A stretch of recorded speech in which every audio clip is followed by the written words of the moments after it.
Oke, Assalamualaikum warahmatullahi wabarakatuh. Selamat malam semuanya. Kami dari kelompok 7 hari ini akan menjelaskan tentang penerapan dan penggunaan QGIS dari tugas Sistem Informasi Geografi. Selanjutnya ada pengenalan dari kelompok kami, yaitu kelompok 7. Di sini ada Bang Markus Togi FR Sinaga dengan NIM 118140037. Kemudian ada Aprian Yusuf dengan NIM 118140144. Kemudian ada Kak Uni Asitohang dengan NIM 119140051. Kemudian ada Maura Diviarani dengan NIM 120140061 dan Winda dengan NIM 120140061. Kemudian kami akan menjelaskan tentang QGIS. QGIS atau Quantum GIS adalah perangkat lunak pengolah data spasial atau data bereferensi kebumian. QGIS bersifat open source atau terbuka yang dikembangkan oleh Gary Sherman, seorang programmer GIS pada awal tahun 2002.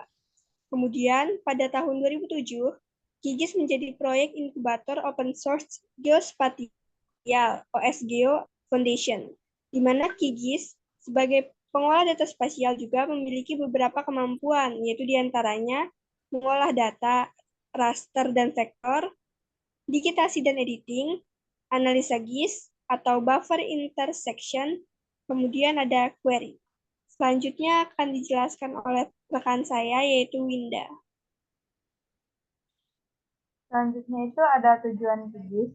QGIS dibentuk dengan tujuan awalnya adalah untuk menampilkan data GIS, dan juga QGIS dapat dijalankan pada Linux, Ubuntu, Unix, macOS, Windows, dan Android, serta mendukung banyak format dan fungsionalitas pengolahan data vektor, raster, dan database. Kelebihan QGIS: gratis, tidak membutuhkan biaya untuk proses instalasi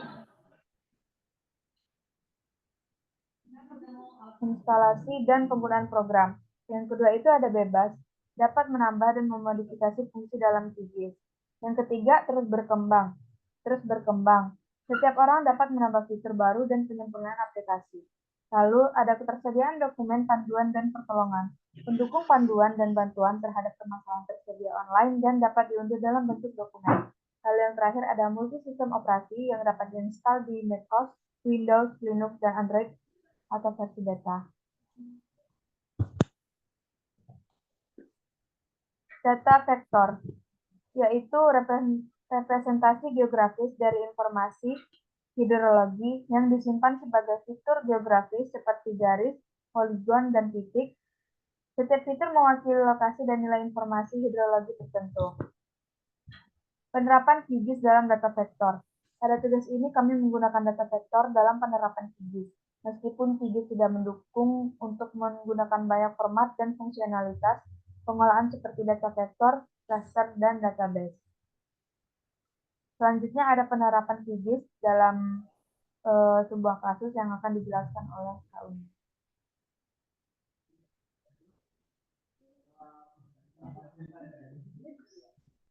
Selanjutnya saya akan menjelaskan penerapan QGIS pada kasus kerawanan banjir di Kabupaten Klaten.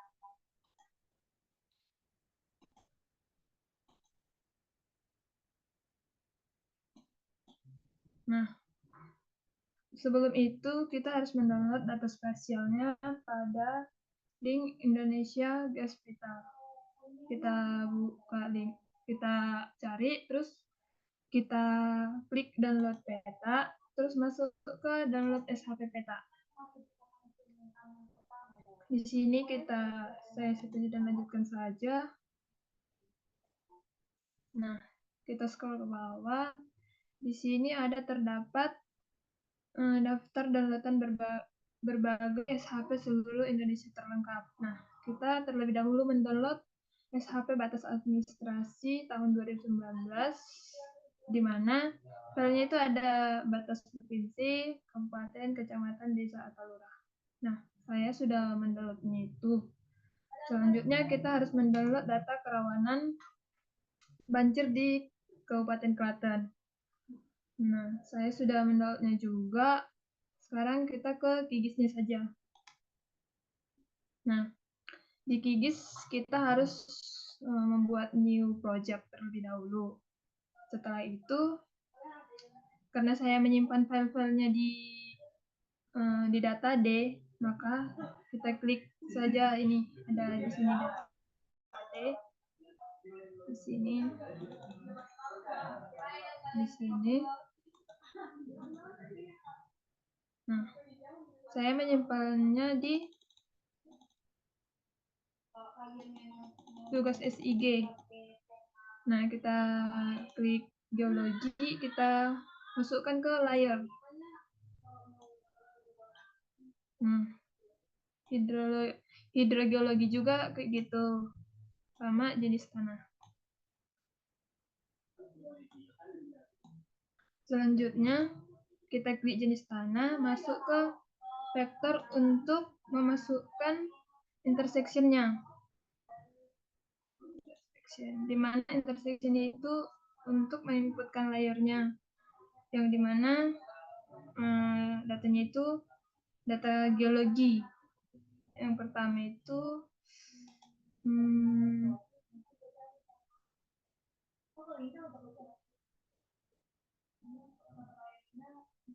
geologi sama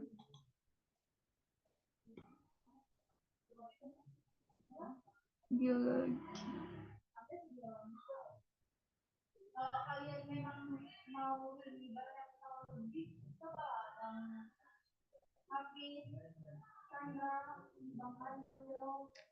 Di mana input layernya itu geologi dan overlayernya itu hidrogeologi. Setelah selesai kita run.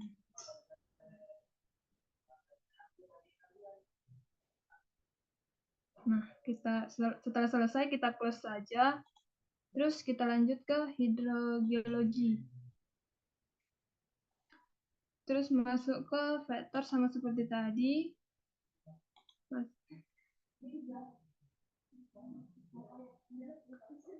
Masuk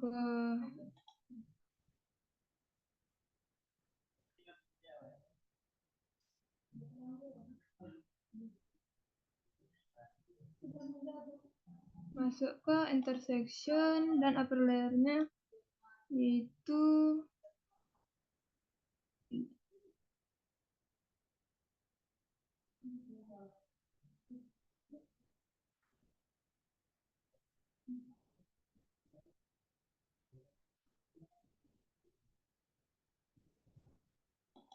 terus upper layer-nya jenis tanah. Terus di run lagi.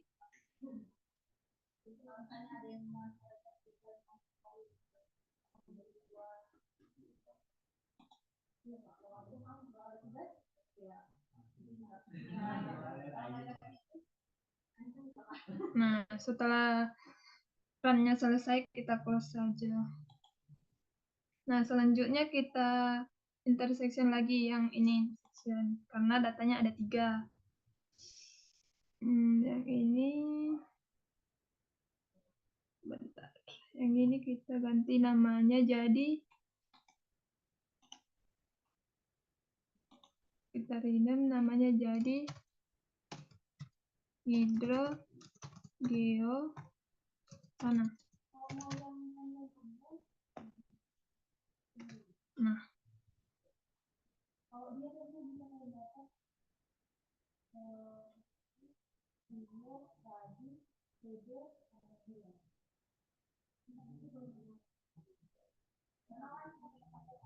yang intersection yang ini dihapus saja.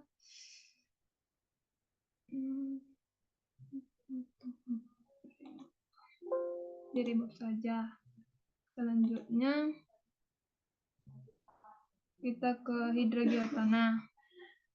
Kita klik kanan, masuk ke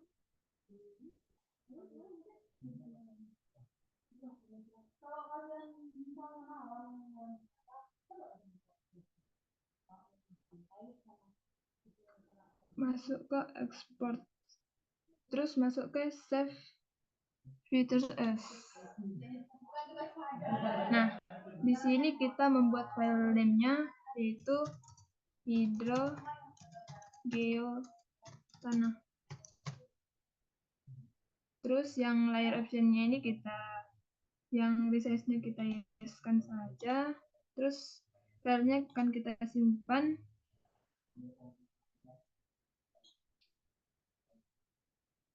Nah, filenya akan kita simpan di data D juga. Data D, tugas SIG, terus di sini data rawan banjir Kabupaten Klaten. Nah, kita save saja. Setelah itu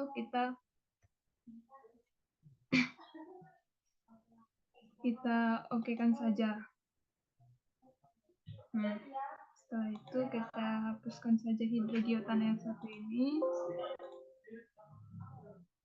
Nah, setelah itu kita klik kanan hidrogeotanah, terus masuk ke Open Attribute Table. Nah, di dalam hidrogeotanah ini terdapat geologi, kecamatan, formasi, kabupaten, luas, skor geo, kecamatan, akuifer, luasannya, terus skor hidro, kecamatan, tanah,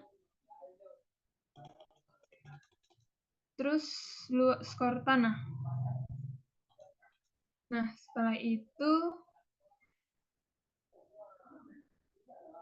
kita harus menjumlahkan skor semuanya dengan cara membuka kalkulator ini. Terus kita isi namanya.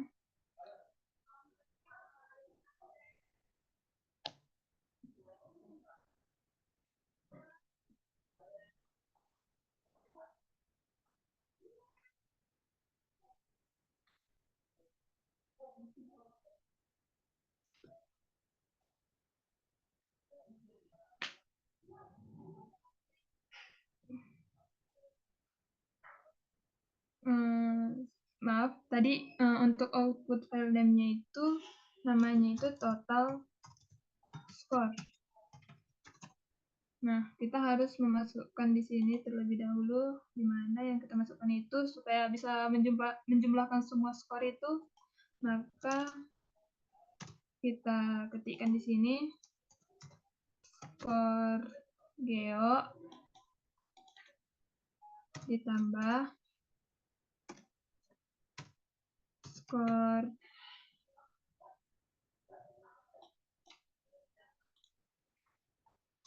skor hidro, terus ditambah lagi dengan skor tanah.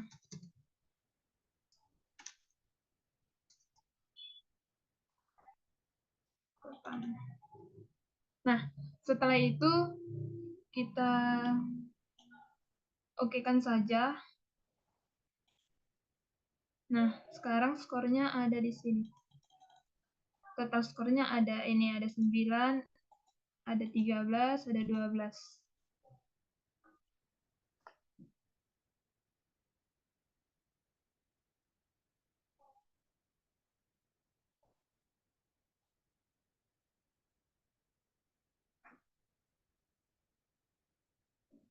Selanjutnya kita close saja. Sebelumnya kita men-save filenya terlebih dahulu dengan cara save project. Saya akan men-save project ini, yaitu namanya rawan banjir saja. Rawan banjir Kabupaten Klaten.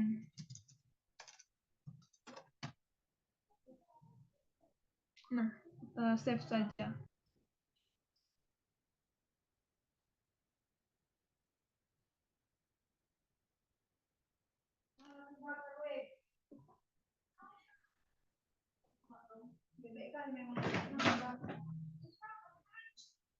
Selanjutnya itu kita klik kanan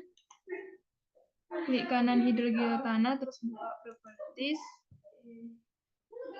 terus masuk ke simbologi, terus masuk ke ini, kita ganti jadi graduate, terus kita buat valuenya itu 1, 2, 3 total score. Selanjutnya kita klasifi. Nah, di sini terdapat simbol-simbol. Kita ganti saja legendnya. Dimana yang pertama itu sangat rendah, terus rendah, terus sedang, terus tinggi, dan yang terakhir itu sangat tinggi.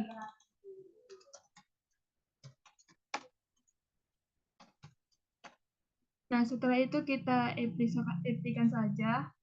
Nah, di sini sudah terdapat simbol-simbolnya, di mana yang putih ini sangat rendah akan terjadinya banjir. Terus yang agak merah, yang namanya rendah, itu berarti kemungkinan rendah akan terjadinya banjir. Dan begitulah selanjutnya yang ke sangat tinggi. Sekian dari penjelasan kami. Jika ada kata yang salah, saya minta maaf.